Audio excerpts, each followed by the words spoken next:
આજના સમાચારની શરૂઆત એક पंक्ति थी करवी है कि जिंदगी से शिकवा नहीं कि उसने गम का आदि बना दिया। जिंदगी से शिकवा नहीं कि उन्होंने गम का आदि बना दिया। गिला तो उनसे है जिन्होंने रोशनी दिखा के दिया ही बुझा दिया। आ बात जे राजकोट में जे गई काले दुर्घटना बनी है, जे सरकार पर, जे अधिकारीओ पर, जे लोको आशा राखीने बैठा है, आ बात आ पंक्ति तेमना विषे हती कि जेना पर आशा राखीने जे वर्षों थया, जे कोई सरकार पर जे आशा राखीने जे वर्षों थया जे कोई लोको बैठा है, त्यारे दर वखते जे तेमने निराशा ज मळे छे। वडोदरा हरणीकांड होय, मोरबी झूलता ब्रिजनी घटना होय, तक्षशिला कांड होय के गई कालनो गेम झोननो अग्निकांड होय, दर वखते जे निर्दोष लोकोना जे छे ते जीव होमाय छे अने दर वखते मात्र मोटी मोटी वातो करी अने जे लोकोने सांत्वना पाठववामां आवती होवानी जे मोटी मोटी जे सरकारनी वातो कोई चमरबंधीने छोड़वामां नहीं आवे। 5 दिवसमां चार्जशीट फाइल थई जशे, 3 दिवसमां आम थई जशे, कोई बहार नहीं निकळे, पेलुं नहीं थाय, आम नहीं थाय, पण जे वास्तविक जे तस्वीरों जे तमे जोवो तो तेनाथी खूब अलग देखाय छे। अने जे परिवारजन छे, जेमना परिवारजनों जे लापता थया छे, डीएनए टेस्ट कर्या पछी जो खबर पड़े के आ कोना परिवारनुं जे सभ्य हतुं तो तेनाथी जे करुणांतिका जे कई हदनी जे छे ते लोकोनी होई शके। परंतु खैर आ वस्तुओ कदाच जे कोईना जे दिलमां जे दिल होय ते आ माणस जे छे ते आ वस्तु समजी शके। परंतु दर वखते जे आ प्रकारनी घटनाओ बने छे अने निर्दोष लोकोना जीव जाय छे त्यारे तेमां जवाबदार कोण छे ते अत्यारे कोई कहेतुं नथी, पण जे जरूरथी जे जवाबदार व्यक्तिओ छे तेमनी विरुद्ध जो अहींया कोई काम नहीं थाय के अहींया कोई तेमनो हिसाब नहीं थाय तो उपरवाळो हिसाब जे छे ते जरूरथी करशे एटलुं याद राखजो। नमस्कार, टकाटक मीडियामां आपनी साथे हूँ छुं अर्जुन।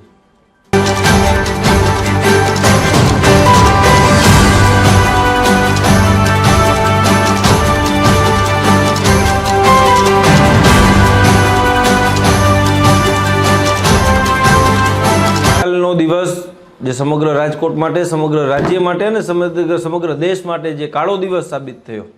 जे गई काले जे राजकोटनुं एक गेम झोन छे, टीआरपी गेम झोन, तेमां एकाएक जे आग लागवानी घटना सामे आवी अने आग लागवाना कारणे जे 34 जेटला लोकोना जे छे ते जीव गया छे। 34 लोको जे पोताना नाना नाना भूलकाओ लई अने जे अनेक परिवारो जे त्यां गेम झोનમાં તેમને રમાડવા માટે લઈ ગયા હતા। વેકેશનનો સમય છે, લોકો સાંજ પડે એટલે બાળકોને ક્યાં ને ક્યાં લઈ જવું, ક્યાં બાળકોને મજા આવે, ક્યાં બાળકોને મનોરંજન થાય તે રીતના પ્રયત્નો કરતા હોય છે। પરંતુ કદાચ એ મા બાપને ખબર નહીં હોય કે આ તેમના જે મનોરંજન કરાવવાનો પ્રયત્ન છે તે કદાચ તેમને કાળે રાતે પાણી રોવડાવશે। કારણ કે 34 જેટલા લોકોના જે મોત થયા છે ને તેમાં મોટાભાગના બાળકો છે તેમ કહેવાય છે। 34 જેટલા લોકો કે જેના મૃત્યુ થયા છે તે માત્ર એક કારણે હતું કે ત્યાં કોઈ પણ પ્રકારની ફાયર સેફટીના સાધનો ન હતા, અંડર કન્સ્ટ્રક્શન બિલ્ડિંગ હતું, કોઈ એક શેડ બનાવી અને તે શેડ ઉપર જે છે તે આ ગેમ ઝોન ચાલતું હતું। 500 રૂપિયાની ગેમ 99 રૂપિયાની જે ડિસ્કાઉન્ટ આપીને ચલાવવામાં આવતું હતું એટલે ત્યાં આટલો ટ્રાફિક હતું। 99 રૂપિયા જે છે તે આ લોકોના જીવની કિંમત જે છે તે આ લોકોએ કરી છે। 99 રૂપિયાના કારણે ત્યાં અનેક લોકો જે ગેમ રમતા હતા ત્યાં અચાનકથી વિસ્ફોટ થયો અને હવે તે જેમાં તે જે લોકો મૃત્યુ પામ્યા છે તે કોના ઘરના કોણ લોકો છે તેને ઓળખ પરેડ કરવા માટે પણ જે છે તે ડીએનએ ટેસ્ટ કરવાની જરૂર પડી છે ત્યારે। અને અત્યારે આ સંવેદનશીલ સરકાર, ડબલ એન્જિનની સરકાર જે અત્યારે એવી વાતો કરે છે કે હવે કોઈ પણ ચમરબંધીને છોડવામાં નહીં આવે, 5 દિવસની અંદર ચાર્જશીટ ફાઇલ કરી દેશું, એક જવાબદારને જેલના સળિયા ગણાવી દેશું। અરે ભાઈ, ભૂતકાળના કેસો અનેક જોયા છે, કેટલા જેલના સળિયા ગણે છે હજી પણ જે આ દેશની જનતા જે છે તે જોવે જ છે। કેટલા લોકોને તમે અંદર પૂરી દીધા અને કેટલા વિરુદ્ધ તમે શું કાર્યવાહી કરી તે હજી ખબર જ છે। કોઈ એક વિસ્તાર હોય તે વિસ્તારમાં જો ગેરકાયદેસર રીતે કોઈ પણ જે ગેમ ઝોન ચાલતું હોય કે કોઈ પણ જે ઇન્સ્ટિટ્યૂટ ચાલતી હોય, કોઈ શાળા ચાલતી હોય, ત્યાં ફાયર સેફટીના સાધનો હોય, તે ન હોય તો તે ચાલુ રાખવાની જવાબદારી કોની છે? અહીંયા તો જેનું મન થાય બિલ્ડિંગ બાંધી દે છે અને મન થાય કામ ચાલુ કરી દે છે, કારણ કે તેમના આકાઓ જે અધિકારીઓ છે अपना तो एक ही काम है बनता, बाकी भाड़ में जाए जनता। એવું ના હોય સાહેબ, તમારે બધી વસ્તુનું ધ્યાન રાખવું પડે। અહીંયા ફાયર સેફ્ટીની સાધનો છે કે નહીં, અહીંયા લોકો જે છે તે તેમની સુરક્ષા માટે શું વ્યવસ્થા કરવામાં આવી છે કાંઈ જોતા નથી। કાંઈ જોયા કર્યા વગર સીધું તમે ત્યાં મંજૂરી આપી દો છો અને કોઈ વસ્તુ ક્યારેય ચેક કરવા નથી જતા, અને પછી જ્યારે આવી ઘટના બને ત્યારે માત્ર ઉપરની નાની નાની માછલીઓ છે તે નાની નાની માછલીઓને તમે પકડીને તે તમે એવું સાબિત કરી દો છો કે અમે મોટી કાર્યવાહી કરી છે। અરે હું તો કહું કે ત્યાંના કમિશનર, ત્યાંના કલેક્ટર, ત્યાંના એસપી, આ તમામ લોકોની જવાબદારી ફિક્સ થાય છે। આ તમામ લોકો વિરુદ્ધ કાર્યવાહી થવી જોઈએ। શા માટે આ ચાલતું હતું? ત્યાં ક્યાં હતા લોકો, ક્યાં સૂતા હતા? અને એક તો તસવીર સામે આવી છે કે જેમાં ત્યાંના કલેક્ટર, મ્યુનિસિપલ કમિશનર તે લોકો ત્યાં ગાડીની રાઇડિંગ કરીને ત્યાં ફોટા સેશન કરાવે છે।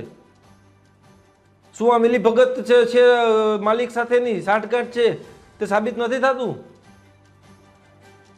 મીંદડીને દૂધની રખવાડી કરવા મોકા આપશું તો શું થશે? આ જ થવાનું છે દરેક વખતે જ્યારે આવું કોઈ કાંડ બને એટલે સરકાર માત્ર મોટી મોટી વાતો કરીને આજ દિવસ સુધી કોઈ એક જવાબદાર અધિકારી વિરુદ્ધ જે છે તે હજુ સુધી કોઈ પણ પ્રકારના પગલાં નથી લીધા।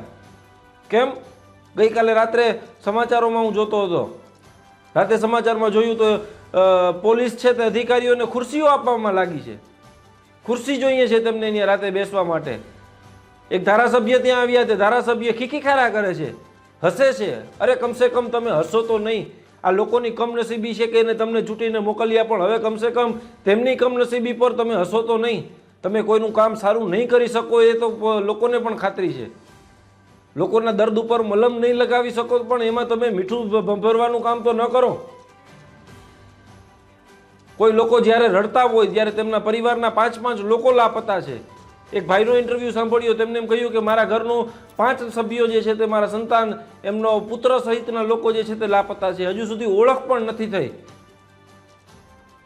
એ માણસે એમ કીધું કે જ્યાં સુધી જો એ વ્યક્તિ છે તેમનો કોઈ કેસ જે છે તે કોઈ વકીલ ન લડે, માત્ર ફીની વાત હોય તો હું પૈસા દઈશ તેમને, 2 લાખ રૂપિયા વધારે હું આપી દઈશ, પણ એ કેસ ન લડે, મારે સરકારની કોઈ સહાય નથી જોતી। પણ જો એ લોકોને જેમને પકડવામાં આવશે અને તેમને કોઈ જામીન થશે તો એ લોકોને હું મારી નાખીશ। આ છે ને આ વાત, આ લોકો, આ છે ને એક પિતાનું હૈયારુદન છે જે કદાચ કોઈની સામે નથી કહી શકતો કે આજે મારા પરિવારની ઓળખ પરેડ નથી થતી ને એમ એની ઓળખ પરેડ હું નહીં થવા દઉં। એ આ લોકોની જે છે ને તેની હૈયાવરાળ છે, તેનું અંદરનું દર્દ છે, એ દર્દ સમજવાનો પ્રયત્ન કરો સરકાર। દર વખતે શા માટે આ પ્રકારની જે બનાવો બને છે? તક્ષશિલા કાંડ વખતે આવું થયું હતું, મોરબી ઝૂલતા પુલ સમયે પણ જે 135 લોકોના જે છે તે જીવ ગયા હતા। દર વખતે માત્ર એસઆઈટીની રચના કરવી, દર વખતે ચાર્જશીટ ફાઇલ કરી દેવી। 1-2 હશે મેનેજર છે તેમને પકડી લેવામાં આવ્યો છે, તેમના માલિકને પકડી લેવામાં આવ્યા છે। અરે ભાઈ, તમારા જવાબદાર અધિકારીઓને કેમ નથી પકડતા? તેમને પણ પકડો, તેમની પણ જવાબદારી ફિક્સ થાય છે। તે શા માટે એક વખત જે છે તે પકડાતા નથી? તેમની જવાબદારી પણ છે, પણ કોને કહેવું, કોની સાથે વાત કરવી? ખરેખર છે ને આ ભૂલ છે ને ખરેખર આ કોઈ એક વ્યક્તિની નથી કે નથી અધિકારીઓની, આ ભૂલ છે ને દરેક વ્યક્તિની છે।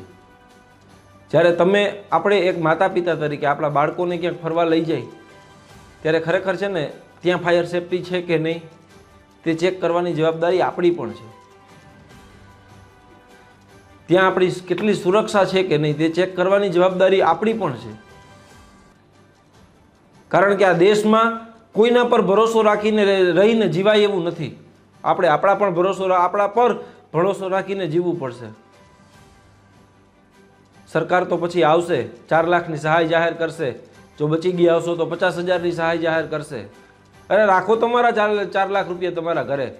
હવે કદાચ તમે માણસના 40 કરોડ રૂપિયા આપી દો ને તોય તે જેમના ઘરનો સભ્ય જેમને ગુમાવ્યો છે ને તેનું મૂલ્ય તમે નહીં આંકી શકો। એક જીવની 4 લાખ રૂપિયા કિંમત આંકો છો તમે? કોઈ એક માણસ મરી જાય, જેમના પરિવારનો સભ્ય મરી જાય, એના જીવની 4 લાખ રૂપિયા કિંમત આંકીને તમે શાંતિમાં નહીં લ્યો છો?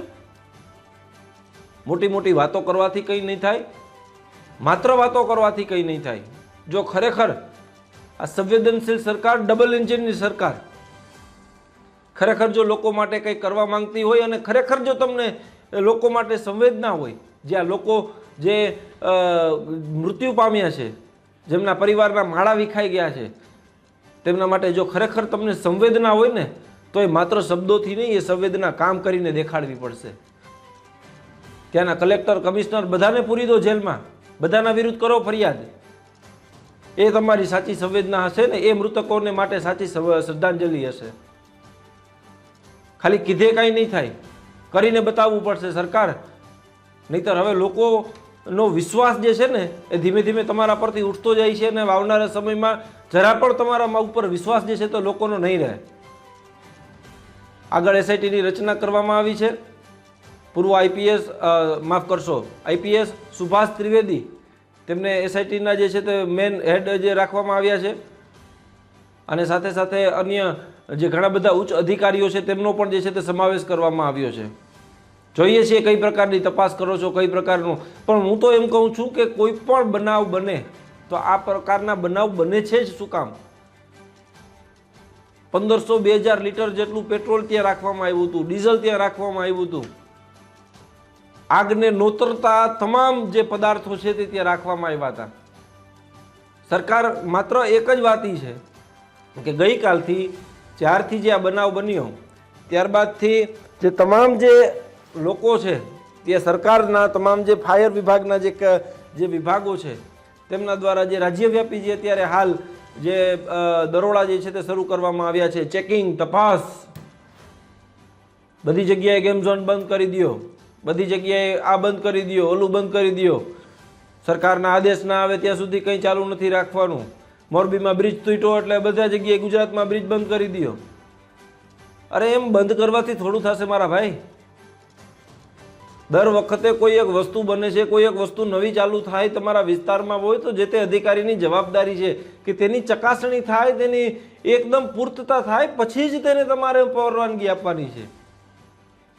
દર વખતે દુર્ઘટના બને એટલે તમે સીધા બધું બંધ કરી દો. અરે બધું બંધ કરવાથી કંઈ નહીં થાય. થવાનું હતું એ તો થઈ ગયું. આ પહેલા ધ્યાન રાખ્યું હોત તો.